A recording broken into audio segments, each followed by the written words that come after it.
Hey, what's going on, guys? It's Jack. Back again to bring you our 10.2, our Season 3 Mythic Plus guide for Throne of the Tides.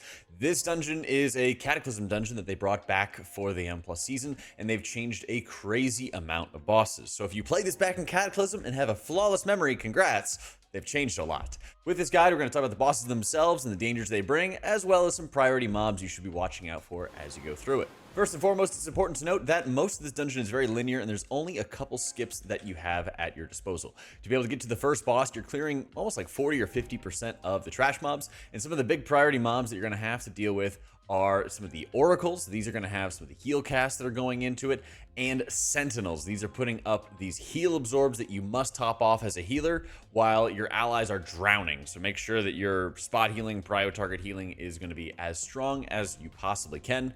Otherwise, you're going to have oracles as your priority target. They have a heal, a hex, and water bolts. Make sure you're interrupting water bolts and heals as often as you can, and using crowd control for the hexes, as they will put the ability on cooldown.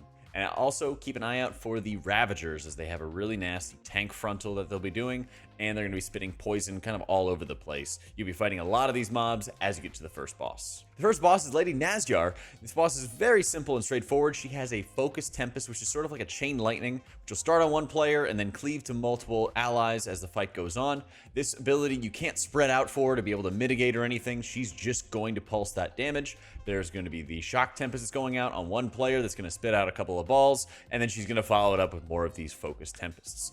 When she goes into her intermission, she is immune. You can't deal any damage to her. And she'll summon a whole bunch of small Murlocs, as well as 2 Frost Witches and one of the larger, like, Crusher mobs. This guy's going to have almost like a Fist of Fury type mechanic, where he's going to charge to a location, unleash a flurry with his trident, and he's not going to be able to be moved or interrupted at that period in time. So just watch for that, as you have to also dodge a lot of the puddles on the ground as well.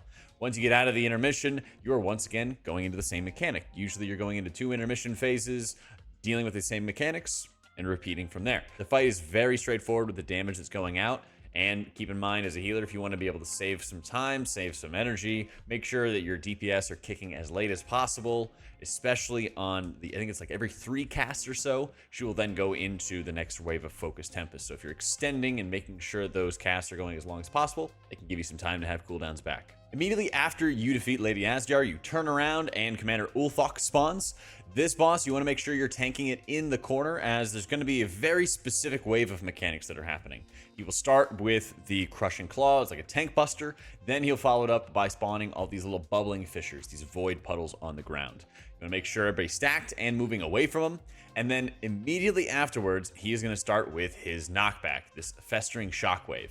If you get hit by it, you're knocked back and you have a dot applied to you. On PTR, you're able to line of sight and avoid the knockback and the dot, which is amazing. And there's a lot of pillars around the room with which you can do that. After that, he's going to awaken these oozes, and you're able to knock them back by dealing damage to them. You cannot actually kill them. They will dissipate on their own from time to time, but you just cannot actually kill them.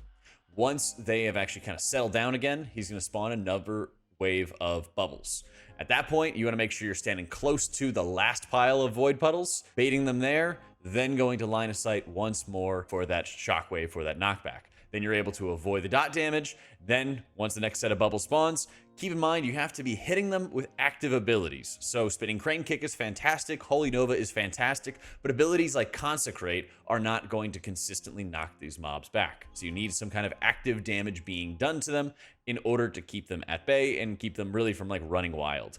Bait the boss in like the cubbies of the room, and you're going to have an easy time with this fight. As you're heading back downstairs from Commander Ulthok, if you die and you release, you're going back to Ulthok's room, but you need to pass through these like Barracuda guys who are going to have frontals, very similar to the other side. Keep an eye on the lanterns on the sides of the room, as they'll be bright, and those will show the safe zones. And then, of course, whenever the like lantern tentacle on the Barracuda's head lights up, that means they're about to do their frontal. Hit the elevator, and then you're able to go left or right to either the Mindbender or to Azamat. Usually this is some areas where you're doing these like chains and double pulls. So going to Mindbender Gursha, this is where you're going to have to deal with the Faceless Watchers that are pulling players in, the Seers, which are channeling Mind Flays into players for massive damage, and you're going to have a couple line sort of portals going up around the room, similar to what you saw out of like the Tazvesh dungeons if you did those. This time, if you get hit by them, you get silenced for quite a while, so make sure you watch out for those. All these Faceless Watchers, though, deal a crazy amount of damage if you stand in those puddles, so make sure you're watching out for them. When you get on to the Mindbender boss, this is a shaman that's sort of like mind controlled by a big squid. Basically, the first phase is going to start with shaman abilities. He's going to flame shock your allies, and it usually happens kind of inconsistently. Every like 5 to 8 seconds, a player gets flame shocked for really heavy damage. So Mass Dispel, Dwarf, any other way that you can remove these debuffs beyond just the regular magic dispel makes a big difference, because otherwise you have to just spam heal one player through the entirety of the debuff so that you can then dispel the next person coming. Shaman is going to spawn a totem that increases his damage to the tank and just brutalizes them. So tanks, every single time a totem spawns, have a defensive at the ready, because the boss is about to crush you. Make sure DPS are killing the totem as fast as you possibly can, and this will then push the boss into his final phase. Keeping in mind, there's some Earthquake Void Zones to watch out for, but they're pretty easy to be able to dodge. In Mindbender Gersh's final phase, he's going to be putting up these Void Bolts that are going to be bouncing between players for small amounts of damage. He's also going to have this large AoE, which you need to line of sight behind the pillars, called the Terrifying Vision. Make sure everybody lines of sight behind the pillars, otherwise you get probably one shot and feared, which is very, very nasty. Otherwise, the boss should be able to be tank and spanked as you clear through it. It does seem like on PTR, the Mindbender is meleeing healers that are in melee, so kind of keep an eye out for that one. I'm not sure if this is something they're going to fix for PTR, but it did actually deal quite a bit of damage to me when I was playing on Pally a while ago. This last part of Throne of the Tides deals a crazy amount of damage. You have these like Gilban Hunters that are throwing poison spears that have these Aqua Blast casts. If you can skip them, if you've gotten all the rest of the trash in the dungeon, you can skip some of these packs, but again, it's not super necessary. Just make sure that you're taking your time. The Tainted Sentries, these big water elementals, will have a Swell cast, which deals really large amounts of damage. And whenever you're killing off the smaller little droplets, they're putting disease debuffs on players, which are increasing the damage they take from Swell. So make sure you're focusing down these Tainted Sentries. Single target is going to be a large priority here, and don't pull too many of the sentries if you can possibly help it. It's usually the second sentry that you fight. If you can really like drag the sentries out of these like dark puddles, these tainted puddles, that'll make the fight significantly easier to be able to get into the final boss room. You do have to fight the double Tainted Sentry at the very end to be able to unlock the boss room. Keep in mind, you're not able to line of sight at the time of this video for the damage, and you pretty much just have to brute force them. Focus one of them down, and keep in mind, they also spawn droplets when they die, which again will increase the damage you take from Swell. So make sure you're using those disease dispels. The final boss of Throne of the Tides is the Ink of Azumat, and then Azumat itself. First phase starts with Neptulon off to the side, and 3 players are getting marked by ink that they all want to make sure they drop close to the boss fight. It's very difficult to see with the current PTR animation effects, but there's a little bit of like bubbling coming out of this ink.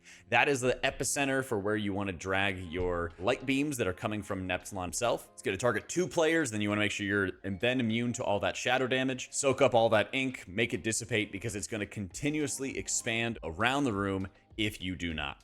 What we did is we ended up being really steady with our drops, dropping them almost entirely in front of Neptulon throughout the encounter, and making sure the 2 players were soaking up all of those puddles and keeping a really close eye on that bubbling. You will also spawn 3 sludge ads. These 3 sludge ads are going to actually drop more ink whenever they die, and then 2 caster mobs. It's okay if the caster mobs are out because they don't actually drop any sludge at the time of this video. So what we did is we would drop those 3 sludges inks in melee and then drop our player targeted mechanics right behind it.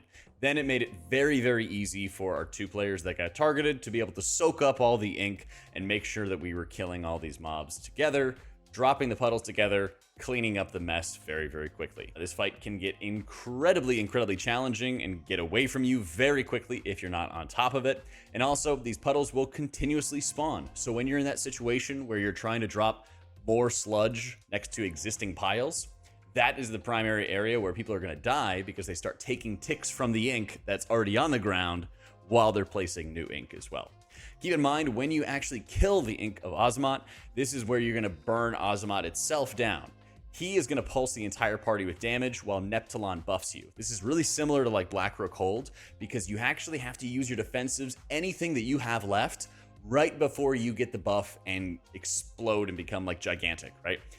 Azumat itself will deal large amounts of damage to you before you get buffed. You need to survive that so that your healer can get the buff, top everybody off, and then you're able to burn the boss as well. So as a healer, when you're getting buffed, make sure you are spamming your heart out, because the fight isn't over yet, and it's very easy to lose people at this specific moment in the fight and go very, very slow on that final boss burn as a result. Hope this video helped you as you get started with 10.2. And if you're enjoying the videos, be sure to subscribe and check out our Patreon if you want to support further. Thanks so much for watching, guys. Hope you all found this useful and helpful. I'll catch y'all next time.